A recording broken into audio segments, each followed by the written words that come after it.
ये जो आपने आंसर लिखा है कि विकास के लिए बढ़ती जनसंख्या प्रमुख बाधक है, क्या आप इस कथन से सहमत हैं? तर्कपूर्ण उत्तर दीजिए। देखिए, इस प्रश्न का डिमांड क्या क्या था, इसको जानना बहुत ही ज़रूरी है। पहला तो ये कि विकास के लिए बढ़ती जनसंख्या एक बाधक है, ये दिखाना था। फिर आपको ये भी दिखाना था कि क्या आप इस कथन से सहमत हैं, तो तर्कपूर्ण उत्तर दीजिए। तो ये काफ़ी लॉजिकल प्रश्न था। इसको लिखने को थोड़ा सा आपको 1-2 मिनट प्रश्न को सोचना था। तो पहले हम ये दिखाते कि हाँ, अगर जनसंख्या बढ़ेगी किसी देश की तो आर्थिक समस्या आएगी। आर्थिक में क्या आएगा? गरीबी बढ़ेगी, बेरोजगारी बढ़ेगी, संसाधनों पर दबाव बढ़ेगा और भी कई मुद्रास्फीति बढ़ेगी। ये सब आर्थिक समस्या आएगी।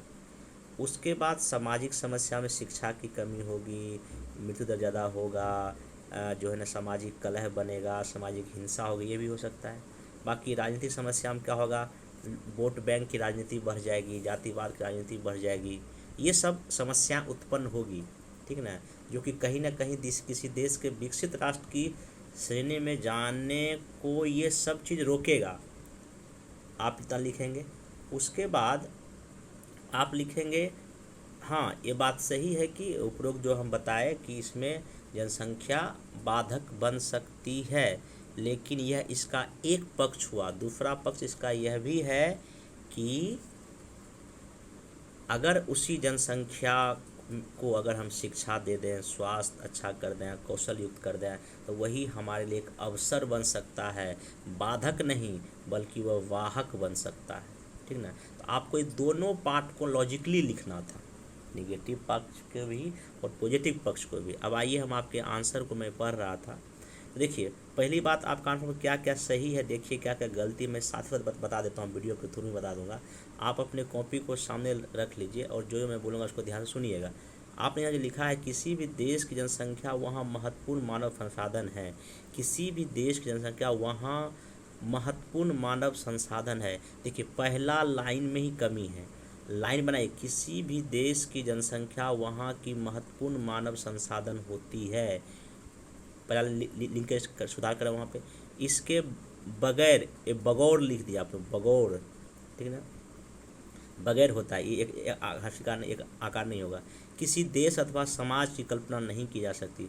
जनसंख्या का नियंत्रण व नियमन इसके जनसांख्यिकीय लाभ व हानि को संदर्भित करता है। भूमिका का ठीक है, बैकग्राउंड आपने सही लिया है, इसमें कोई दो राय नहीं है। हाँ, लेकिन अगर थोड़ा सा यहाँ पे अगर लिखें कि जो है ना कि जनसंख्या, जैसे कैसे लिखें कि जनसंख्या किसी देश का जो है ना मुख्य सोर्स है, आपने लिख दिया। अब यहाँ पे लिखा है कि भारत की जनसंख्या जनगणना 11 के अनुसार 121 करोड़ है, और यह जनसंख्या, अगर जनसंख्या ज़्यादा हो, बढ़ जाए, तो हमारे देश में कई समस्याएं खड़ी हो रही है, लेकिन इसका कई सारे और भी लाभ हैं। ऐसे करके भी डेटा के लेकर आप इसका भूमिका लिख सकते हैं। हालांकि ये भी आप लिखें तो कोई दिक्कत नहीं है। चलिए नेक्स्ट चलिए। आप यहाँ लिखा है भारत एक विशाल जनसंख्या वाला देश है। आंकड़े का चीन में अब यहाँ एक लिखा है डेटा, यहाँ पे अभी हाल ही में जो यूएनओ का डेटा आया कि लिखा है कि अभी हाल ही में एक डेटा है जिसमें कि 2027 तक इंडिया को जो चाइना से आगे जाने वाला देश घोषित किया है। मैं बार बोलता हूँ, जब भी कभी इकोनॉमिक्स का प्रश्न आप लिखेंगे तो आप कोशिश करें जो है ना यूएनओ के डेटा, IMF के डेटा, ILO के डेटा, या कोई हमारे देश के सरकार की नीति आयोग के डेटा आप जरूर उसमें पुट करें, ठीक है ना। आगे लिखा, यदि हम सूक्ष्म अवलोकन करें तो हम पाते हैं कि चीन में सर्व जनसंख्या होना नुकसानदेह ना होकर लाभदायक है, क्योंकि वे हाँ, ये बहुत अच्छा आपने लाइन लिखा है कि अपने प्रत्येक नागरिकों को कौशल विकास दिया, और आप ऐसे लाइन को कर दें अंडरलाइन। क्या कर दें? अंडरलाइन। बहुत अच्छा आपने लाइन लिखा है। वहीं भारत के संदर्भ बात करें तो यहाँ अधिक जनसंख्या होना लाभदायक बहुत ज़्यादा प्रतीत होता है, जो कि राष्ट्र के विकास को सीमित करता है। पर ध्यान देने योग्य बात यह है कि यह अधिक जनसंख्या के कारण नहीं बल्कि उसका प्रबंधन सही नहीं होने से हुआ है। बहुत अच्छा, आपका जो लाइन जो लिखे हैं बहुत अच्छा है, ठीक है। ऐसे आपने थोड़ा सा ना लचक अपने आंसर में प्रदान किया, जो कि बेहतर आंसर बनाता है। भारत जैसे संपन्न देशों को निम्न प्रयासों द्वारा सरकार बेहतर राष्ट्र किया जा सकता है। जनसंख्या का शिक्षाकरण लिखा है आपने, जनसंख्या का कौशल प्रदान किया है, आर्थिक सामाजिक कार्य लिखा है, लोगों में आत्मनिर्भर बनने का मूल दिया है, मौलिक अधिकार के बारे में लिखा है, ठीक ना। इस आलोक में हम कह सकते जनसंख्या विकास में बाधक नहीं है। यह तत्व बाधक तब होती है जब वो शिक्षित हो जाते हैं, अनैतिक हो जाते हैं, आर्थिक, ये ना आपने लिखा है, ठीक ना। तो फिर इस पर आपने लिखा है, इस पर जनसंख्या अधिक और राष्ट्र के विकास में जो है दुरुपयोगी भूमिका निभाता है। यदि उनका प्रयोग है तो ठीक है, नहीं तो समस्या पैदा कर सकती है। तो आंसर ठीक है, ठीक ना। लेकिन अगर हमको अगर बोलिएगा तो इसमें आप और भी चीज़ें मॉडिफाई कर सकते हैं। देखिए इसमें आपको करना क्या क्या पड़ेगा, मेरी बात को ध्यान से देखिए। पहला पार्ट तो आपने अच्छा जस्टिफाई कर दिया कि हाँ भाई जनसंख्या सिर्फ बाधक ही नहीं बल्कि ये वाहक भी बन सकती है। सेकेंड पार्ट जो निगेटिव वाला बात को आप उतना बेहतर ढंग से जस्टिफाई नहीं कर पाए हैं। देखिए आपने लिखा नहीं यहाँ पे, इसको बहुत ही कम मतलब आपने 3-4 लाइन में निपटाने का कोशिश किया, नहीं इसको और भी थोड़ा सा विस्तार देंगे। अब हमारी बात सुनिए, आपको इस प्रश्न में क्या करना था। पहला एक अच्छा सही भूमिका कि हाँ कि किसी देश की जो सबसे बड़ी जो संसाधन वहाँ के जो मानव संसाधन ही होती है। इस दृष्टिकोण से भारत में विशाल आबादी तो है, लेकिन ये आबादी कभी कहीं ना कहीं हमारे देश के लिए बाधक भी और वाहक भी है। डिपेंड करता है कि हम उसका यूज किस प्रकार करते हैं।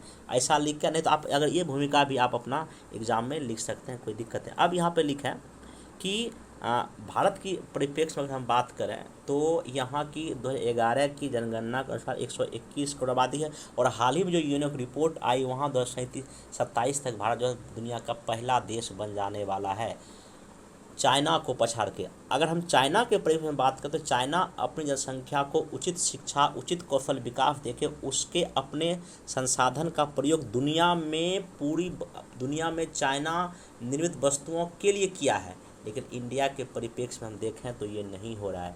इस प्रकार अगर हम देखें तो भारत जो है ना, भारत की जनसंख्या जो विशाल आबादी बाधक है। अब यहाँ लिखा बाधक कैसे, अब यहाँ लिखा बाधक, लिखा पहला आर्थिक बाधक लिखा है, अत्यधिक जनसंख्या से गरीबी की दर बढ़ रही है, और लिखा है कि लगभग 21% गरीबी आज भी है। और नीति आयोग का डेटा यूज करें कि और कई राज्यों में कोविड की वजह गरीबी और बढ़ गई है। अगला लिखा है क्या, इसमें मुद्रास्फीति बढ़ती है।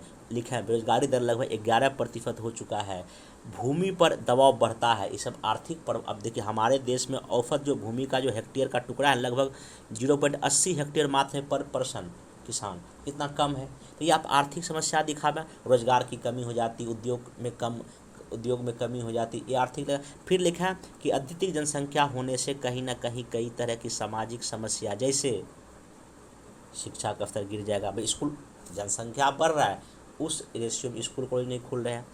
स्वास्थ्य बीमारी मृत्यु दर ज़्यादा हो जाएगा, महिलाओं में प्रॉब्लम आ जाएगा, खून की कमी हो जाएगा, समाज में हिंसा बढ़ जाएगा, फिल्म बस्ती बन जाएगा, ठीक ना। ये सब क्या होगा, कहीं ना कहीं एक तरह का बाधक ही तो पैदा करेगा। और लिखा है राजनीतिक समस्याएं, भाई राजनीतिक बाधक कैसे बनेगा, नेता लोग जाति वोट बैंक करना शुरू कर देंगे, ठीक ना। फिर आप लिखा है कि जो है ना राजनीतिक हिंसा बढ़ जाएगी, अपराध डकैती हत्याकांड सब हो जाएगा। तो ये सब कहीं ना कहीं ये जो 3-4 आर्थिक सामाजिक जो आपको बताया मैं, ये कहीं ना कहीं हमारे देश में बाधक बन जाएगी जनसंख्या की वजह से।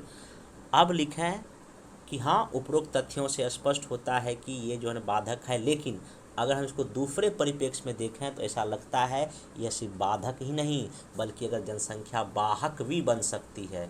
क्योंकि अगर हम क्योंकि पहला अब लिखा है कि वाहक कैसे, लॉजिकल पूर्ण आपको देना है। वाहक लिखा है अत्यधिक जनसंख्या डिमांड बढ़ाती है, उपभोक्ता वर्ग हो जाता है ना, उपभोक्ता बढ़ेगा तो डिमांड बढ़ेगा। अब लिखा अगर यही श्रम संसाधन के रूप में काम हो जाएगा, ना केवल देश बल्कि दुनिया के अदर देशों में भी ये जाके हमारे लिए क्या विदेशी मुद्रा भंडार को क्या करेंगे, भेजेंगे। फिर देखा अत्यधिक जनसंख्या, युवा लोग खेल में भाग लेंगे, देश का विकास होगा, ठीक ना। अत्यधिक जनसंख्या होने से सेवा क्षेत्र में वृद्धि होगा, उद्योग क्षेत्र में वृद्धि होगा, और अगर हम इसी आबादी को अगर हम कृषि क्षेत्र में लगा दें तो ये हमारे देश के लिए जो है ना और भी अधिक फ़ायदेमंद हो जाएगा।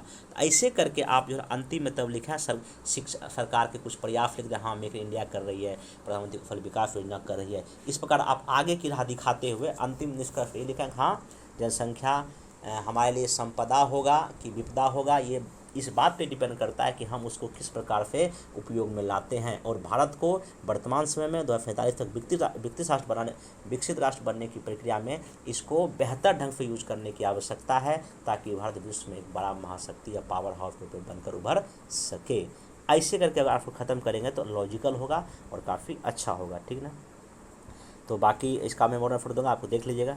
बाकी यहाँ जो आपने लिखा है सेम टू सेम, यहाँ भी वही प्रश्न था, सिर्फ ये बिहार के परिप्रेक्ष्य में था कि बिहार की आबादी संपदा है या कि यहाँ पे समस्या है, ठीक ना। तो यहाँ पे देखिए आपने जिक्र किया है, डेटा पे यूज किया है, जनसंख्या कितना कितना है, कितना करोड़ है, ठीक ना, लिखा है। तो अब यहाँ पे वही कि कैसे ये संपदा है या कैसे, देखिए कैसे लाभ है, आपको इसमें ये चीज़ का जिक्र करना था। तो हालांकि आपने दोनों पक्ष को लिखा है, लेकिन थोड़ा सा और कुछ लॉजिकल, जैसे कि आप लिखा नहीं कि बिहार में मानव संसाधन जनसंख्या के लाभ, यहाँ लिखा है कैसे संपदा है। देखिए लाभ, देखिए जो प्रश्न का कीवर्ड है, हम यहाँ पे कीवर्ड ही क्यों ना यूज कर दें। तो आप ये लिखें कि बिहार का पिछड़ा राज्य है, यदि प्रत्येक निवासी को अच्छा लिखा है, शिक्षित कर दिया संपदा बन सकता है, श्रम सस्ता हो सकता है, आप लिखें विदेशी लोग जा सकते हैं, ठीक ना। तो ये ठीक है। बाकी नेगेटिव पॉइंट में लिखा है, अगर चूँकि बिहार गरीब राज्य है, यहाँ पर अगर जो नहीं अधिक होगा तो गरीबी बढ़ जाएगा, बेरोजगारी बढ़ जाएगा, कुपोषण बढ़ जाएगा। तो ठीक लिखा आपने, मतलब कोशिश किया लिखा, लेकिन इसमें दिक्कत एक डेटा की कमी है, कितना गरीबी है, कितना बिहार में बेरोजगारी दर है, यहाँ पे आंसर पुट करें। और आगे सरकार क्या क्या प्रयास की है, जैसे कि 7 निश्चय योजना है, और भी जो ITI कॉलेज खोल रही है, पॉलिटेक्निक खोल रही है, ये आप यहाँ सरकार का एक दो जिक्र करके लिखा कि हाँ आवश्यकता इस बात की है कि इसको हमको संपदा बनाया जाए, क्योंकि हम पूरे हमारे मजदूर पूरे देश में काम करते हैं, अगर उस मजदूर को रोक के अपने देश राज्य में लगा देंगे कितना फायदा। जैसे जिक्र कोविड-19 का जिक्र करना, कोविड-19 में बहुत सारे मजदूर हमारे यहाँ आके अच्छा काम किए, तो ये आपका आंसर हो जाएगा। हालांकि इसमें आपको जो है ना, जो नंबर आप इसमें लिखा है, मेरे ख्याल से आपको ना 16 से लेके 18 मार्क्स मिल जाएगा। और पहले वाले में जो है ना, आपको जो पहला वाला जो लिखना आपको आंसर लिखा है, इसमें आपको जो है ना, इसमें जो आपको जो है ना वही 18 से लेके 19 के बीच में मिलेगा। बाकी जो मैं थोड़ा बोला उसको अगर मॉडिफाई कर लेंगे तो आपका और भी अच्छा आंसर हो जाएगा। पहली बात, आपका राइटिंग काफ़ी अच्छा, राइटिंग अच्छा है, लिखते अच्छा है, ठीक ना। फ्लोचार्ट, थोड़ा फ्लोचार्ट का कमी है, डायग्राम का कमी है, जहाँ जहाँ हो सके डायग्राम बनाइए, फ्लोचार्ट बनाइए, फिर कुछ को डेटा यूज़ कीजिए, कुछ को डेटा को अंडरलाइन कीजिए, ये सब आपके आंसर करें तो आपके और अच्छे मार्क्स आ जाएंगे।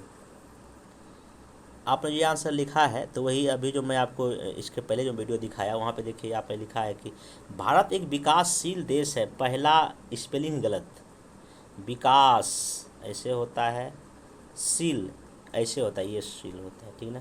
गलतियाँ ना करें। जो कितना आबादी है, एक रिपोर्ट इतना चाइना को 50 के इतना हो जाएगा, ठीक है यहाँ पे। तो अब आप यहाँ लिखे हैं कि वर्तमान जनसंख्या बढ़ती रफ्तार से सिर्फ न बल्कि कई विश्व की समस्या है, हाल ही में भुखमरी इंडेक्स, ठीक है आपने थोड़ा लिया है। हाँ कैसे समस्या है आपने लिखा है, गरीबी और शिक्षा, ठीक है, ये भी लाइन चलेगा आपका। बाकी अब कैसे बेरोजगारी बढ़ेगा, शिक्षा होगी, किस पर दबाव बढ़ेगा, खाद्य आपूर्ति की समस्या होगी, गरीबी बढ़ेगा, ठीक है, ये असमानता बढ़ेगा, उपर्युक्त समस्याओं के कारण हमारे देश की विकास गति धीमी हो चुकी है, अतः समाधान की ओर। देखिए आप ये जो आंसर थोड़ा सा हो गया है एक पक्षीय है। देखिए परफेक्ट डिवाइस में क्या मैं कहा था कि जनसंख्या एक बाधक है, क्या आप सहमत हैं? तर्कपूर्ण उत्तर दीजिए। आपने तो ठीक है समस्या ही समस्या दिखा दिया, आप यहाँ लिखें नहीं, अगर हम इस शिक्षा, इस आबादी को उचित शिक्षा, स्वास्थ्य, रोजगार, कौशल विकास देंगे, यह हमारे लिए बाधक नहीं बल्कि वाहक बन सकती है, हमारे पूरे दुनिया में हम श्रम का सप्लाई कर सकते हैं, ठीक ना। ऐसा आपको ना दोनों पक्ष दिखाना, एक पक्ष में आंसर एक जवाब सही, क्योंकि लॉजिकली आप खुद सोचिए अधिक आबादी क्या करती है, अधिक आबादी आपकी जो है ना डिमांड बढ़ाती है, उपभोक्ता को बढ़ाती है। कैसे वो मतलब कि हो सकता है खराब नहीं, वो वाहक भी डिपेंड करता है कि हम उसको किस तरह से यूज में लेते हैं। इसमें हालांकि आपको नंबर लेना 16 से लेके 17 तक के बीच में आपको 18 नंबर बी, क्योंकि आपने एक पक्षीय आंसर लिखा, दो पक्ष आंसर नहीं लिखा है, तो सुधार कर लें। बाकी मैं मोरा आंसर दूंगा, आप उसको देख लीजिएगा। बाकी निष्कर्ष आपका सही है।